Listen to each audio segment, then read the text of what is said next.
everybody, to another episode of the Wealth and Wellness Report. And today we've got Daniel Velasquez back. Thanks for coming back, brother. Thanks for having me here again. Yeah, man. So the last episode, you were like in the thick of your journey. You had a baby coming. Yep. And you were working on getting your real estate license. Here we are. You've got a baby and your real estate license, man. How you feeling? Feeling good. Yeah. A little tired just from the lack of sleep, but we've been working out a schedule and it's been working out. Awesome. So now baby's 2 months. So we're in the thick of it. Yeah. Get much sleep? I'm starting to now. That's good. So now we're on a better schedule where each one of us takes a night so that it gives us at least 2-3 days a week to get a good solid rest. Yeah. Do all the things, got to put the earplugs and all, just to try to get as much sleep as possible. Yeah, that's amazing. When Dominique was on the show, she spoke to that as well, and having 2 young babies and trying to run businesses is so challenging. And I know a lot of the people that are probably listening are like, how do you do that? I don't get sleep. I don't feel like I'm fully present with my customers. Yeah. There's so much happening in the day. Like, how do I juggle all the things? What are some of the biggest challenges that you face right now with having 2 young babies and then embarking on this new real estate journey? Well, it sounds more difficult than it is. Right? Everyone always tells me, I don't know how you do it. I don't know how that's possible. And yeah, if you look at the bigger picture and you look at, okay, in a week, I only got half the amount of sleep as I normally would. That sounds tough. Very tough. And people are like, I can't do that. But when you live day to day, moment by moment, it makes it more manageable, right? Mm-hmm. If I'm extremely exhausted from being up all night, then the next day I schedule a nap or figure out how to go day by day instead of just thinking the bigger picture. And it's hard. It's also a constant reminder of like, just keep telling yourself it's really not that hard, and it could always be worse. Not that I'm trying to put that out there, but it's really not that difficult. But as far as like, how do I deal with it? It's day by day. It's a lot more communication, with my wife. And our communication has gotten better just by having the second baby. Yeah. You're forced to talk.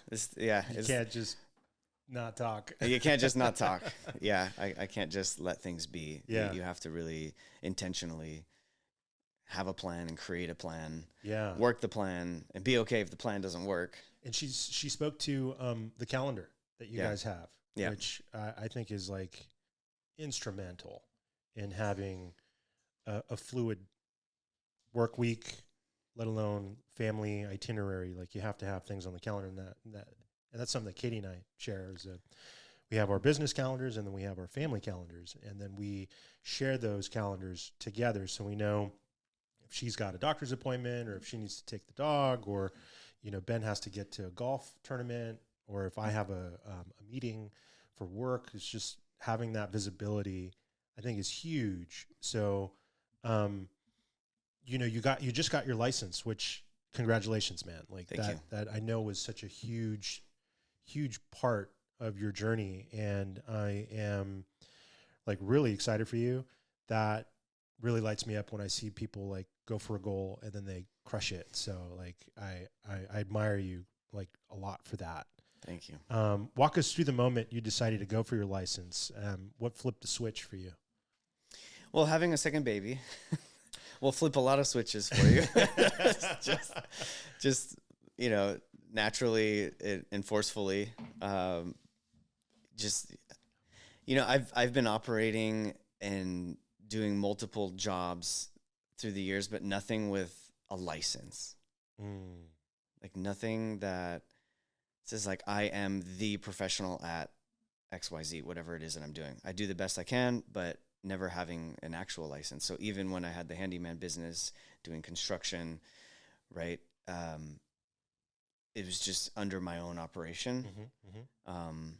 which is great, but there's something about actually having the real estate license that is just the next level of professional, of pro, going pro. So that was the first goal. I was like, okay, I need to do something. I need to get a license in real estate. So that was the first drive. And then the second is just, it's the natural progression of all the goals that I've been working towards. It's been a long time coming, right? It's been a long time coming. Yeah. Like, has it been years or months, or how long has it been? Since you made the intention, since you had the intention. Yeah. So, I've always kind of gone back and forth with, do I get a license? Do I not? There's a lot of investors that don't have license, right? There's also some liability that comes with having the license when you're an investor, or some disclosures and ways of operating business that you may or may not want the license. And so, long story short, I've been wanting or trying to invest in real estate for about 12 years. So the ongoing question of, do I get a license, do I not, has been about 12 years. Wow. Yeah. It's a long time, man. Yeah. So it sometimes it seems like, oh, I made a decision to just get the license and I got it. It's actually, it's not that simple. It's been, oh, maybe I should build a construction team, learn how to do this. So it's a very, very slow process, but in long story short, it's been about 12 years since I've decided I wanted to be some sort of, in some way, in real estate. Yeah. And you continued throughout those 12 years and you accomplished your goal.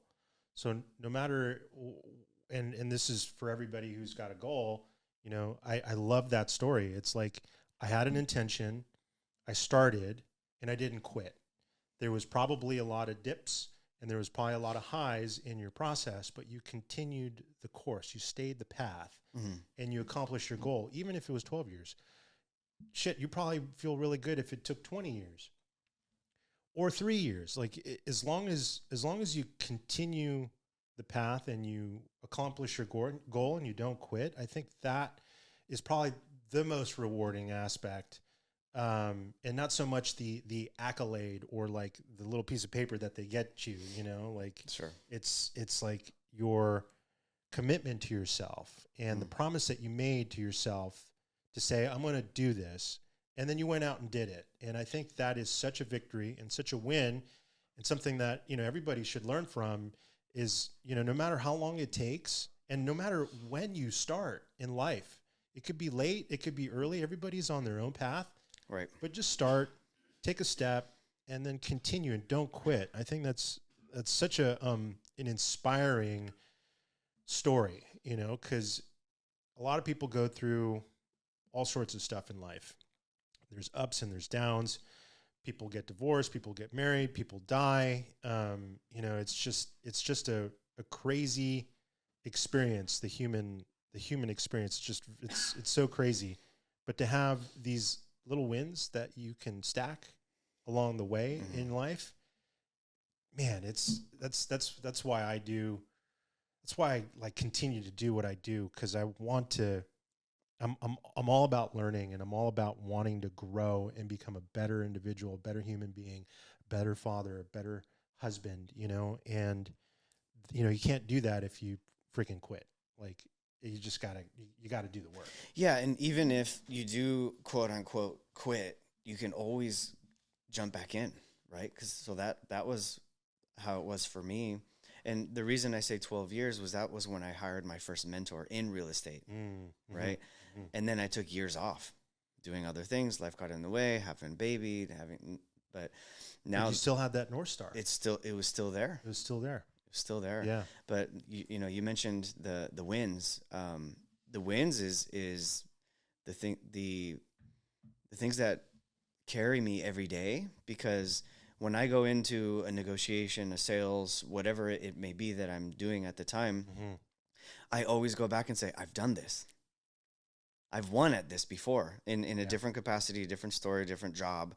If it was retail, if it was whatever it was, all those little wins that have stacked is what gives the confidence now. And so now now that I have the real estate license, it's like, okay, I've been in sales, right? So now that confidence goes up a little bit more. Okay. Or I've dealt with high ticket purchase contracts. Okay. That gives me another layer of confidence going into the real estate space. Not saying that you necessarily need those, but throughout the 12 years, it's those stacking. You stack it. All those wins. Yeah. And now when I go into whatever idea I want to do, I look back and say, I've already done this. And you pull from experience. And I pull from experience. That's amazing. What limiting beliefs or inner resistance did you have, working through this process? Yeah, well, getting the license, I haven't taken a test in, I don't know, since high school. Oh, shit. Right? So that's daunting. So it's super daunting. It's, okay, I mean, in the last month, I've probably read more pages in a book, because I listened to my audiobooks, but with the real estate courses, it was a lot of reading. I probably read more in the last month than in the last 5 years combined. Oh, wow. And so there's a lot of like retraining, how to retain that information. Yeah. That I haven't done in a very long time. So there's a lot of limiting beliefs. It's like, can I do it? Yeah. Is it possible? And because all of my books have been on audio, can I do it with just reading the books? This is a really good book. I want to grab out of the library while we're here. You know what? That's the exact book I have in my phone right now. It is Limitless. Upgrade your brain, learn anything faster, and unlock your exceptional life by Jim Quick. Just helps you learn how to learn. That is the exact book I'm reading right now. Is it really? Yep. Amazing. So this is the book that I started to shape my mind and prepare it for the exam. I'm about 3 hours in. I think it's an 11-hour audio book. So there's a lot of content. But I highly recommend this book. It's a wonderful read. That's cool. So a lot of people think they need to have it all together before starting. What would you say to them?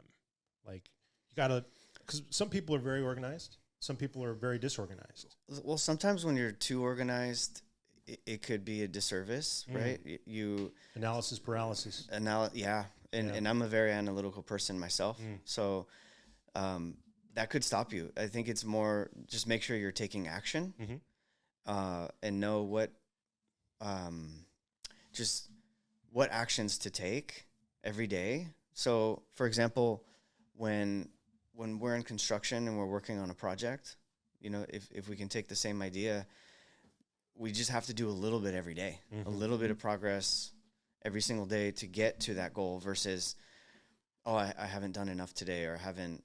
It just brings it down to the day by day. Even with raising kids, it's the same thing.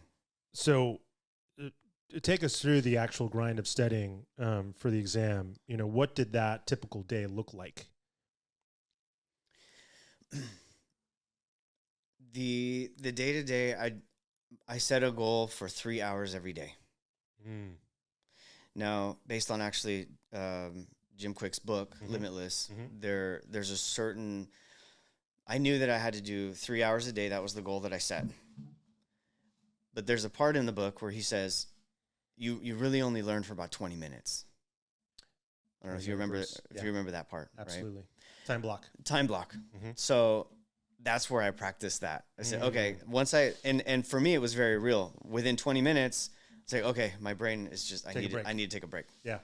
And if it's just sitting there, breathing, taking, just relaxing the eyes, the mind for a little bit, but taking those 20-minute breaks is what helped me really absorb the information. Yeah. Because I used to just think, okay, I got 3 hours, I got to put my head down, but I wasn't retaining as much information as I was with just taking those intentional breaks. Even when I was taking the test, it was the same way. I'll take the test, and then I'll read one of the questions. I'll say, okay, I need to reread that because I just didn't retain it, didn't register. Okay, so that's my cue that I need to just put my head down a little bit. Yeah. Just close my eyes, take a few deep breaths. Yes. And then reread it, and then keep going. So that's, for me, that's what really helped me. And it's from this book. And I would imagine because of the babies, you had to be flexible with that 3-hour window of study, right? So like you weren't putting in the calendar, or maybe you were, I don't know. What I was like, okay, between 10 and 1 o'clock, I'm going to study. And then you put your head down. Mm-hmm.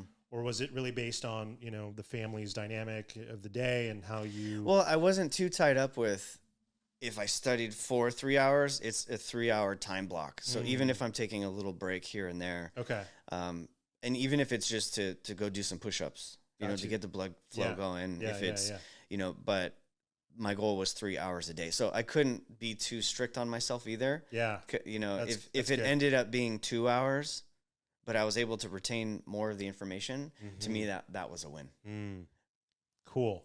Yeah, this is a great book. I think it really helps a lot of people unlearn and then learn how to learn, which sounds really funny, but everybody has a different way of digesting material, and I think it gives like a really great framework. Any unexpected moments during the exam or things that you wish you would have known when you actually finally sat down and took it? No, I felt so prepared. Great. There was no distractions. I went in there just knowing that, hey, if I pass, I pass. If I don't, then I just take it again. Yeah. What's the worst that could happen? Well, you take nothing. It you take it again, right? Yeah, but the best part is now I can go into it a second time knowing what to expect. I remember a quote from Kobe Bryant. I've talked about Kobe on the show a bunch of times because he's just been such an amazing influence for me in my life, especially around work ethic. He talked about, somebody asked him, was like, Kobe, how do you deal with high pressure moments? And he goes, I don't have to worry about dealing with a high pressure moment when I've prepared myself to the best of my ability. And he goes in and day out to practice, to work on his craft, to do the work so that when the high pressure moment comes along, it's just like practice. Yeah. So I think that's really a great example with what you had just said. You did all the preparation, you did the front end work so that when you did get under pressure, it's time to take the exam, you probably weren't feeling so anxious and so out of place. You felt locked in, which is, I think, a really good mindset shift and a good mindset practice. Because here we talk a lot about mindset and how to prepare yourself and how to develop a mindset so that you can go out and tackle those goals and accomplish those goals that you want to do in life, whether it's having a family or starting a business or getting fit or whatever that goal is. You got to prepare. So now it feels like you've officially joined the team, with the license, because now we can legally do deals together, that aren't our own, because we don't need a license for that. We can buy up our own deals all day long. It's no big deal. Which we have been doing. Which we've been doing. But now we can go and work together in this like residential, commercial, two-sided coin where we're able to really provide a lot of value for buyers and sellers. What does that mean to you? Well, it opens up a new avenue for creativity, because now we can officially work together. I mean, that's the first step, but now we can create what we want to build. Mm-hmm. So we can create potentially our own office. We can have our own teams of people.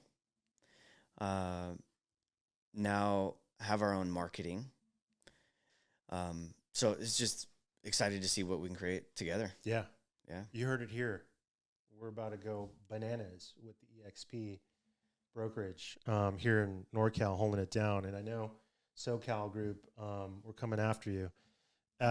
What kind of deals or people do you feel most called to work with right now? For me, I want to work with growing families. So that's where I'm not tied to one specific area or the other, but sure. I really like the idea of uh, the family looking for a place, First time home buyer or first time home buyers. Cool. Yeah. Or even they're looking to expand for their family. Mm-hmm. So somewhere within that, I could see that. Yeah, you definitely I relate with. You would be like an amazing, amazing counsel and fiduciary for that group. Yeah. It's such an emotional process to buy your first house. Like, yeah, when you moved into your home and you're like, oh my God, like this is, what are we going to do? Are we going to do the kitchen? Are we going to do the bathroom? It's like, absolutely overwhelming. Like it's so overwhelming. You know what I mean? It's true. But to have somebody there to guide you, to steward, to facilitate, to walk you through the whole thing. And who's done it. Yeah. That's huge. That's so huge. When it comes to the remodel, financing, how to purchase whatever it is, that's what I want to specialize in, to be able to help the next generation, my generation, our generation, be able to do. And there's a lot of tools now that were not available before, or maybe they were, but that we can help with, if it's through creative finance, whatever the case may be. Mm-hmm. How do you see yourself serving clients differently because of your personal journey? This experience. I come from our business will be more from a place of experience, and I care. So it's not about just making the next dollar. The dollar comes and goes. I mean, I talk about this with my wife all the time. Money comes and goes all the time. It currency. It's like a river. It's like a river. It's a tool. And yeah, I just think coming from a place of experience, a place where I care, I want to take the time. Gosh, you have like this amazing double-edged sword now, where because you've put all this time and energy into the built environment and how to rehab and rehabilitate and how to repair a home and its systems, like you can walk all these people now through these transactions from, facilitatory experience or approach, but then you can also provide them insights on all of the things that you're actually looking at, like the guts, the bones, the systems, like all of that stuff. You can now speak to that with this other side of being an agent or an advisor, which is like the prospect or the idea of that, I think is so cool, because not a lot of agents have that experience or have that ability, who've for years put on the bags and swung the hammer and know exactly how to build and how to put things together and what it takes mentally and physically and emotionally, because construction's really hard. I mean, people think real estate's really hard, but try putting on the bags for 10 hours and then coming home and then working in the office to run invoices and then manage a company and then raise a family. Like, real estate's hard, but if you cut your teeth in the trades, real estate's a breeze, in my opinion. Now that you're licensed, what's next on the growth map? Continue to learn and take action. Yeah, I want to. There's a lot to learn, and eventually the idea is to find like-minded individuals like myself that have other skills, and combining all the skills into one group, and servicing that way. Any specific niches you want to dive into, like creative finance or new development? I know the investing side is something I know you're really keen on as well.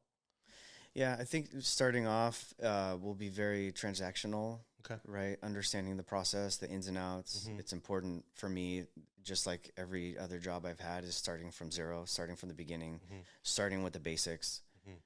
Long-term plan, I want to focus on creative financing, creative if it's expanding a home. But it's tough to speak to that right now. Mm-hmm.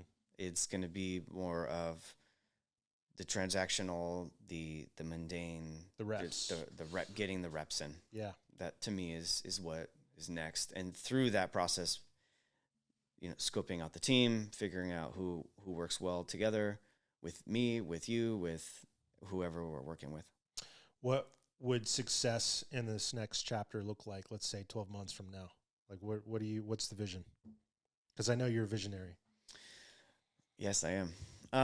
That's a good question. I'm not too caught up with that idea yet. Because I'm Magic wand. Brothers. Dream deal. I want to be able to have at least 5 deals done, real estate transactions from start to finish, within 12 months. Awesome. That's the goal. Yeah. Right now. Cool. Do you have anything lined up? Any folks, prospects? No, not at the moment. Okay. Mm-mm. Yeah.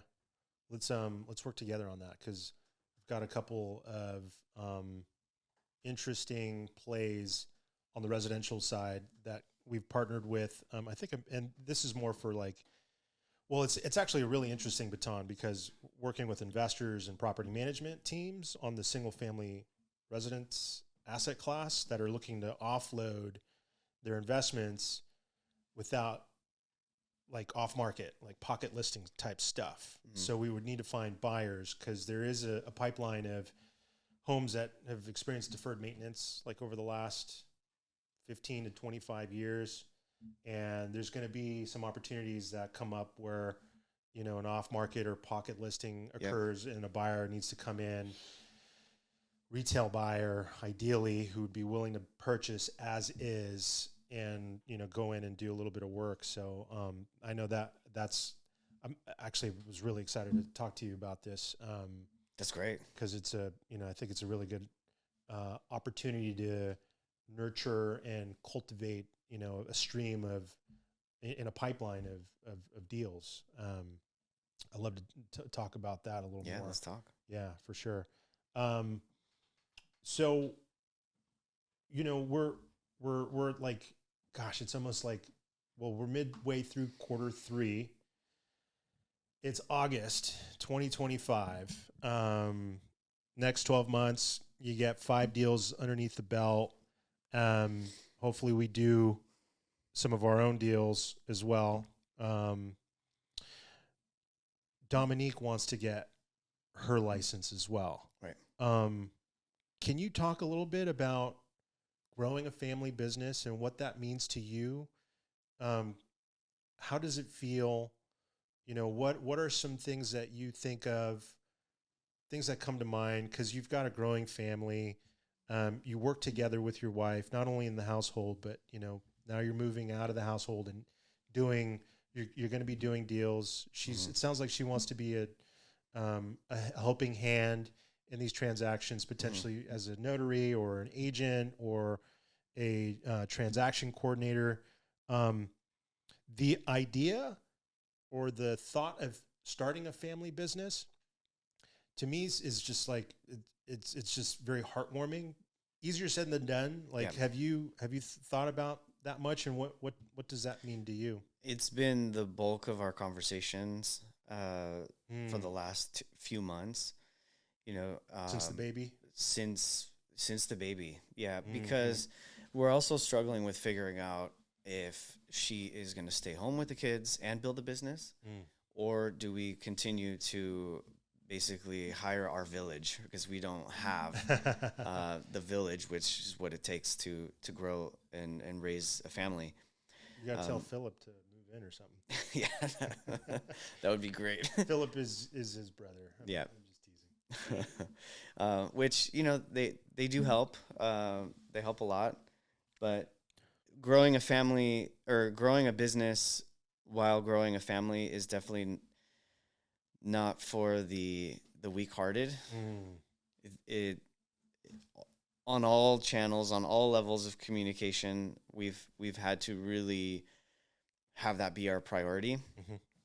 And so we're trying to decide what is going to be the next step. But building the business side of it, we're basically putting all of our skills together. Mm-hmm. The kids will stay part-time, most likely in some sort of a daycare or a school, so that we can have a few days out of the week to really focus and build something. Mm-hmm. But it's definitely not, well, in my mind, it doesn't seem like it's going to be easy, but that brings me back to our mindset. And just like when I took the test, I thought in my head, this would be hard. But once I got there and I was prepared, it became easy. Yeah. So I don't know how it's going to look when she leaves her corporate job, because that is what's going to happen.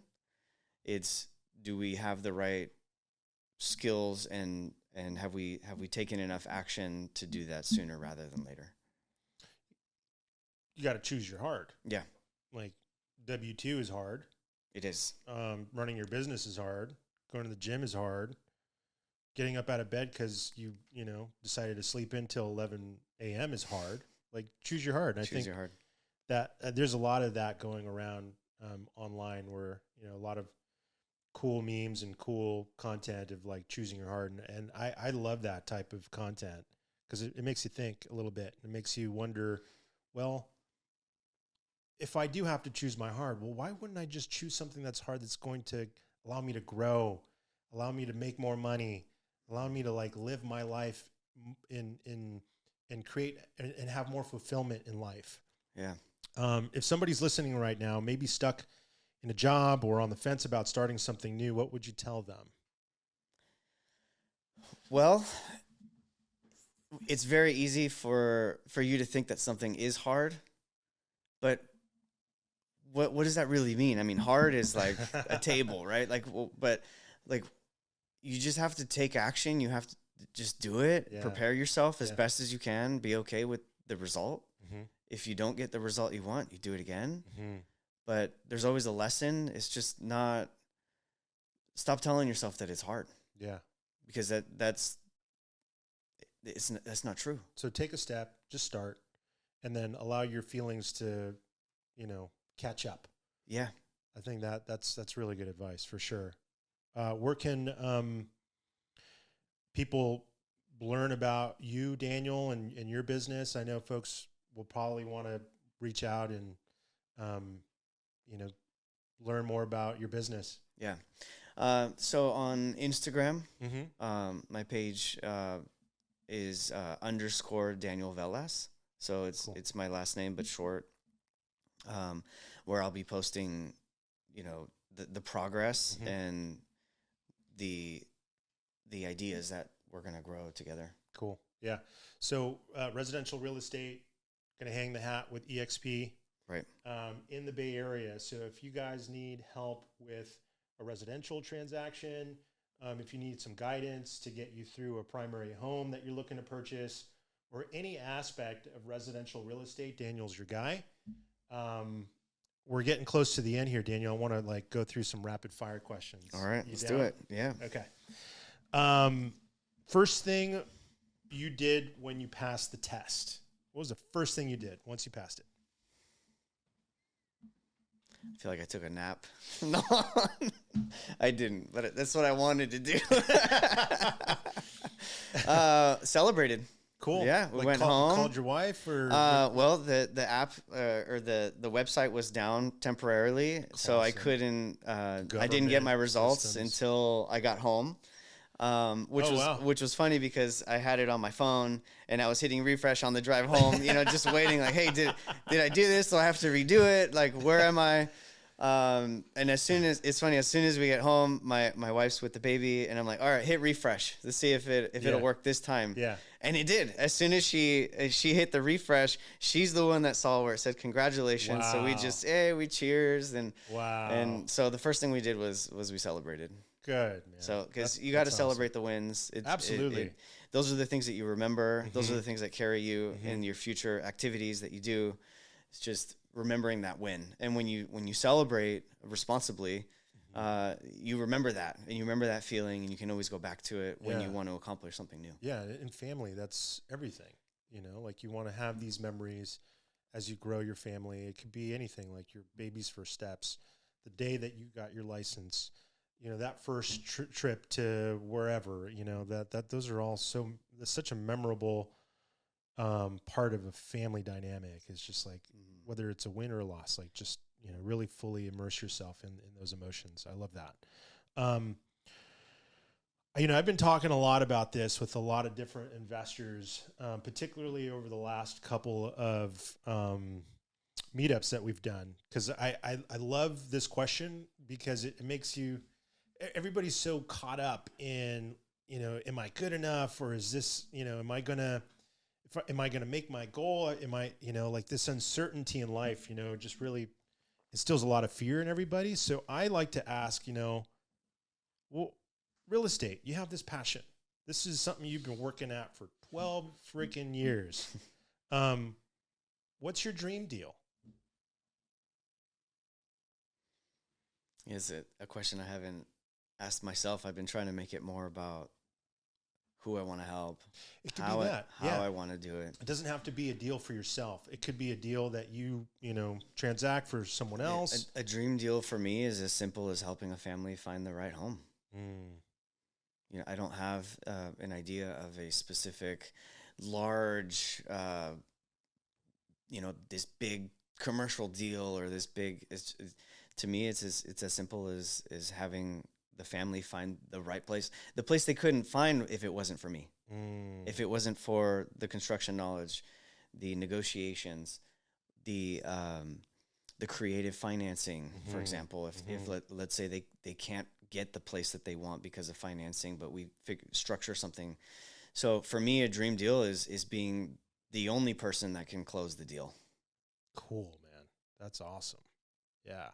You're the first person that's answered that question in that way, and just love that about you, man. What's the worst real estate advice you've ever heard?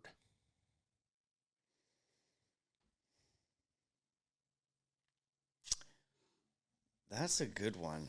The worst advice I've heard is doing it all yourself. I mean, you could take that to every area. Yeah. If you want it done right, you got to do it yourself. Nothing great has ever been done with just one person. Wow.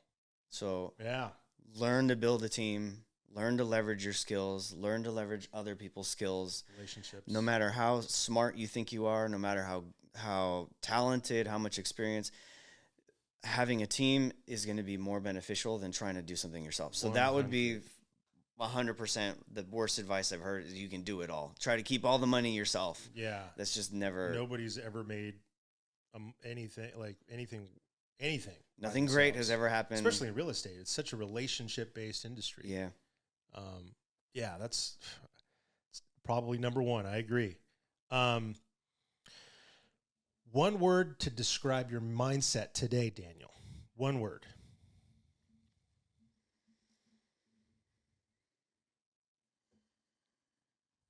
Consistency. Dude, I love that. That's a really good word. That word has just been over and over and over in my head. Yeah. How do I get to the next goal? Just be consistent. It doesn't matter how much you do every day, how much you can do, how much you think you can do. Yeah. Just doing a little bit every day. How have you instilled that in yourself as you've gone through this journey and you've seen all the ups and downs? How do you stay consistent? Simply just telling yourself, just be consistent. Self-love, self-talk. Mm-hmm. Yep. Take care of yourself. Mm-hmm.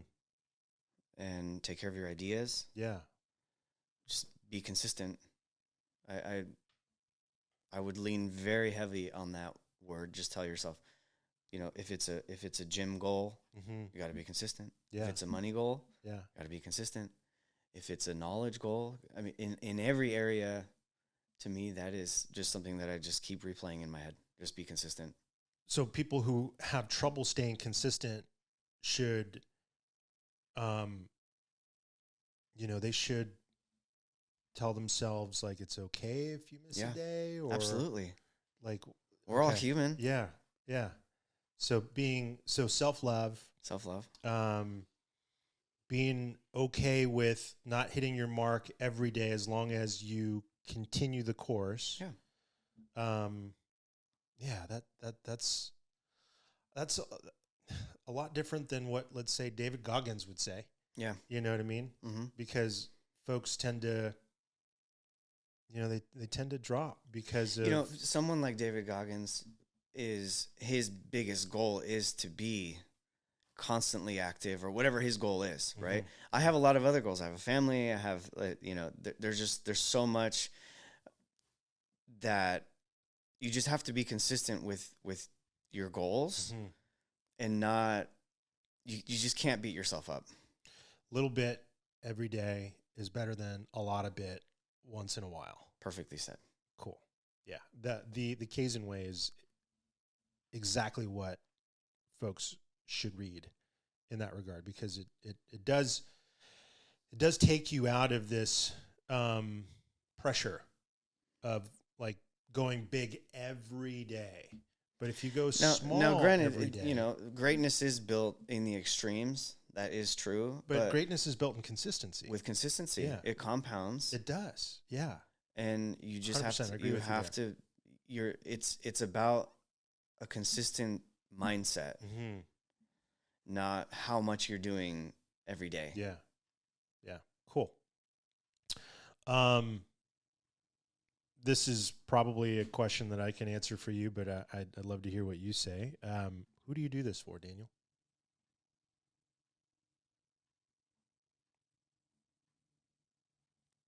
For the kids. I was going to say that. Is that what you're going to say?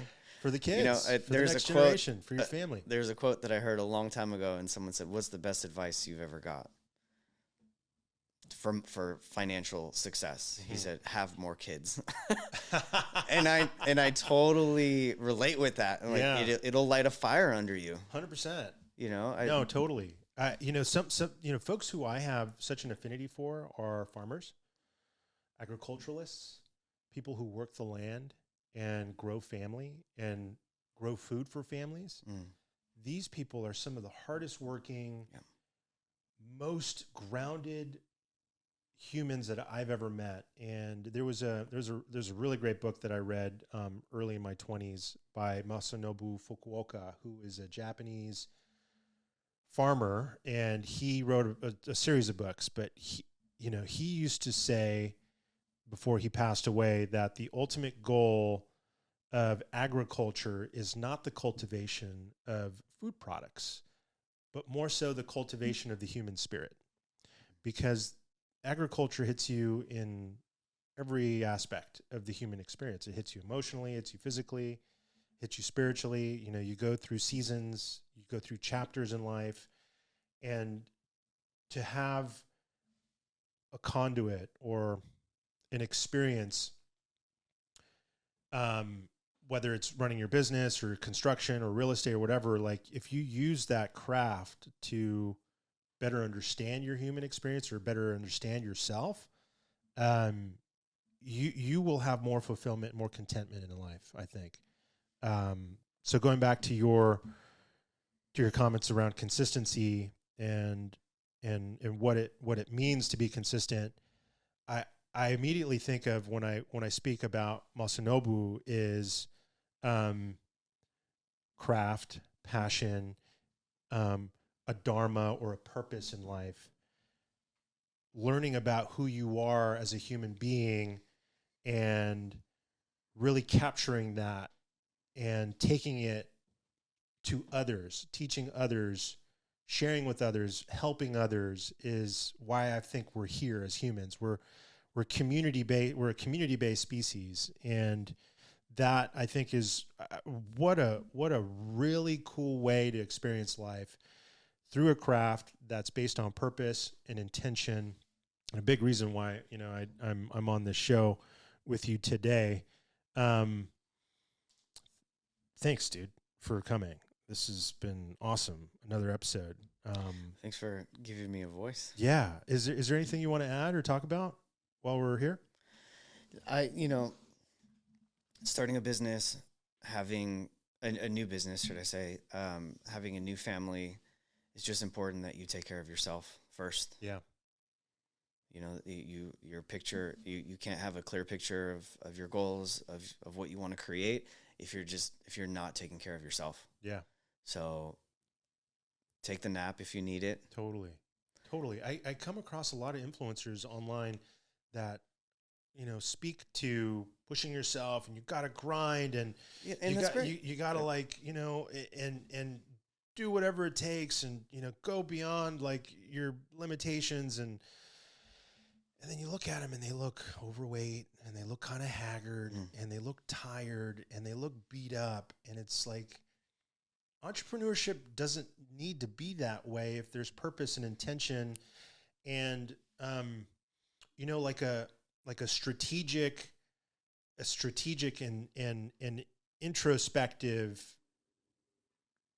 experience or craft. Like if you really know yourself, and you really know how to maneuver through your limitations, then you know when to take that nap.